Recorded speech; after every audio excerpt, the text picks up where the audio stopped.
They are scarcely through the door, Katara still pulling off her thick, fur-lined mittens, when Zuko groans and leans against her back, arms twining around her waist and face mashing into her hair. His weight nearly knocks her off balance, and Katara catches herself against the wall.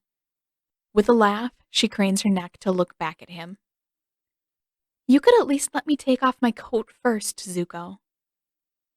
He groans again and buries his face even deeper into her curls. "Nope. Can't." There is a petulant edge to his voice, and Katara rolls her eyes. She peels her mittens the rest of the way off and tosses them onto a bench by the door, then kicks off her boots. For all that the cold shocked her when they arrived back at the South Pole a few days ago, she's grown accustomed to it now. She almost misses it, the coziness of soft furs on her skin and the delicate layer of fluff on every surface outside that mutes all the noises of the world. The comfort of a warm house after a long walk out in the snow, made all the better by the firebender by her side. Or usually by her side. Right now, he seems determined to keep her wrapped snug in his arms, even while they're both dressed for a blizzard inside a warm house. Their house. At least for now. At least until the new embassy is complete, or until they have to turn back for the Fire Nation. She peels his arms loose and turns to face him. Zuko makes a small, disgruntled noise and opens his eyes just a slit. "Oh, come on," she says, reaching up to pat his cheek. "The meeting wasn't that bad." He considers for a second. "Not that bad," he agrees. "Better than I expected." "So you're just pouting because you're cold?" His mouth curves into a slight, soft pout. "I'm not pouting." Katara brushes her thumb along his protruding lower lip. "So what's this?" She almost expects him to cave in. She expects him to melt, to give in to her teasing and plant small, teasing kisses all over her face and as far down her neck as he can reach with the thick, fluffy collar in his way. That's what she would do. What she has done when he teases her about the heat in the Fire Nation. What he usually does when she teases him about one thing or another. But instead, Zuko yawns, deep and prolonged. When he is finished, Katara stares. That she would never have expected. Zuko catches her look of bemusement, and his face reddens.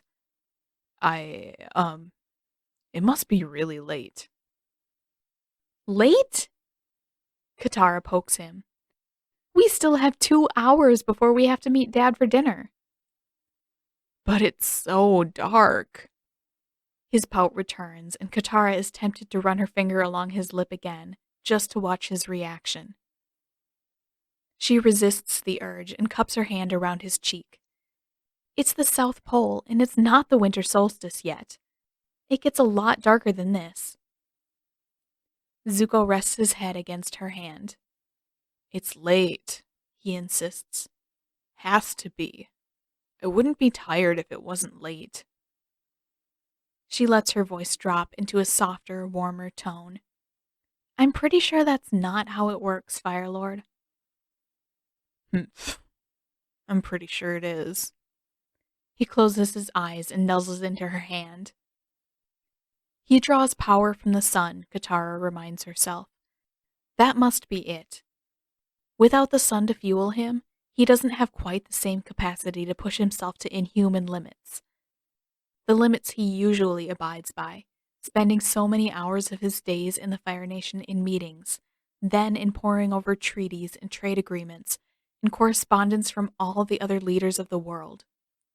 Usually, he has more energy to draw on than most people, and he can push himself farther than any of them ever could. Here, he is missing his extra source of strength. Here, even more than everywhere else, he is only human. Here, his limits find him faster.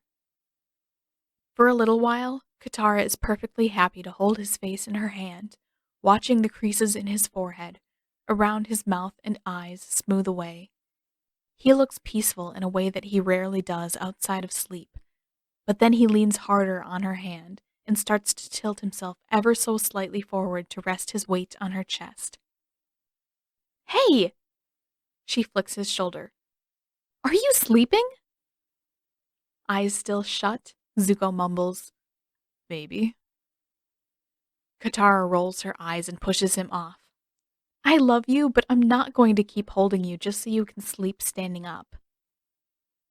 There's a short pause before Zuko pulls away.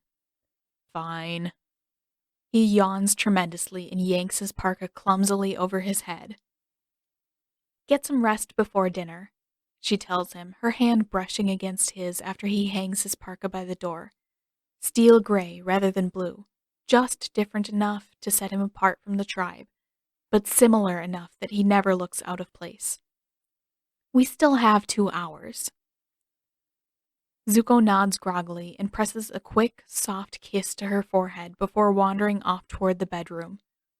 There's a soft thump, and Katara smiles. She knows that sound. She's watched him crash face first into bed enough times to see it even without turning around, even without being in the right room. She peels off her own parka and pads after him to peer through the door.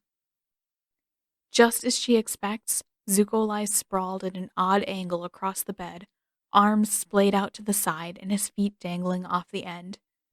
She shakes her head. "Aren't you going to at least take out your crown? That doesn't look comfortable." Zuko gives a small grunt and turns his head just far enough to peer at her through one eye.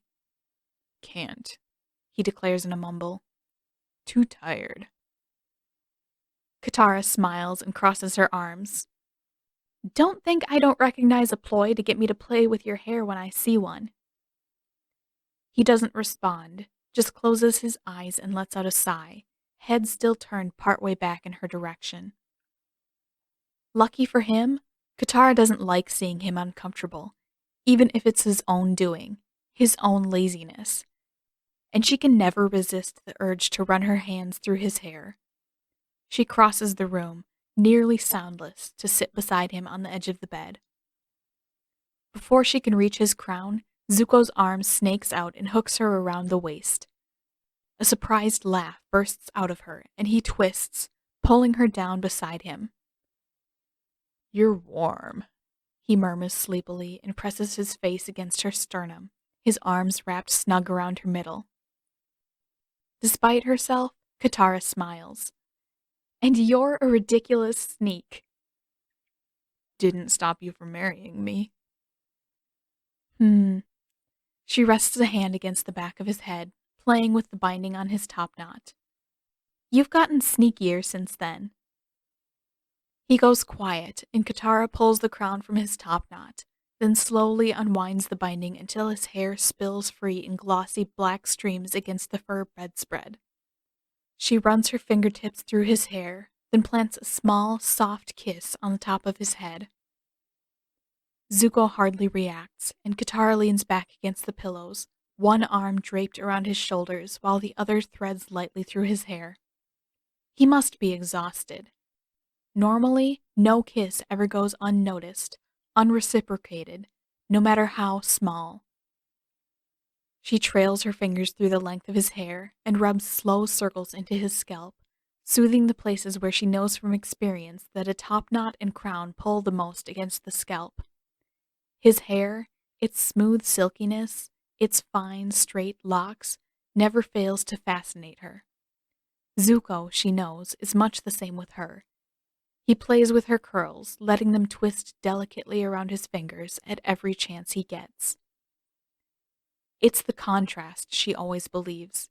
The stark difference between her curls and Zuko's straight, silken locks has to be what fills them both with such fascination. Whatever it is, though, whether she's right or wrong, she never has her fill of playing with Zuko's hair. She feels him relax even further, the slight remaining tension in his muscles draining away. If he isn't sleeping yet, he will be soon, and she doesn't mind that. It's warm and comfortable being pressed up against him, even if she can't move without waking him, even if she has no desire to join him in slumber. Her fingers keep twirling and smoothing bits of his hair, and before she realizes it, she is partway through braiding a narrow lock of hair just over his scarred eye. It looks nice, she decides, and stretches out an arm to retrieve a small box from the bedside table. From inside, she produces a few of the delicate golden beads he'd given her as a part of her betrothal gift, and begins weaving them into his hair. When she is finished, he wears a thin braid punctuated with flashes of gold. It isn't as long as Katara's braids. He keeps his hair cropped a bit shorter than that, and it won't hang in loose, swaying loops the way that hers do if he chooses to pull it back, but she likes it. Fire Nation beads worn in a Water Tribe style look just as good on him as they do on her. "What did you do to my hair?" His voice is sleepy and muffled, and he makes no effort to move. Katara tilts her head to the side until she gets a clearer view of his face. His eyes are still closed. "I thought you were sleeping." Face still pressed to her sternum, Zuko shakes his head. "Feels too nice when you play with my hair." With a smile, she smooths the finished braid back to where his top knot would normally sit. "I gave you a loopy." His hand raises clumsily upward and collides with hers before tracing the length of the little braid. He raises his head enough to blearily meet her eyes. "How does it look?" With all his hair hanging loose and a single braid slipping out of his grasp to dangle in front of his eyes, it doesn't have quite the effect that she planned. She sweeps his hair back from his eyes for a moment. "Well, it isn't finished yet, but I think it's going to be very handsome with your top knot." With a smile and a contented sigh, Zuko lays his head back down. "That sounds perfect." Giving a small laugh, Katara lets his hair hang loose again and rests her hands on the middle of his back. "How would you know? You haven't looked in a mirror." "I trust you." His voice is still gravelly, but his words are a little crisper, a little clearer than before.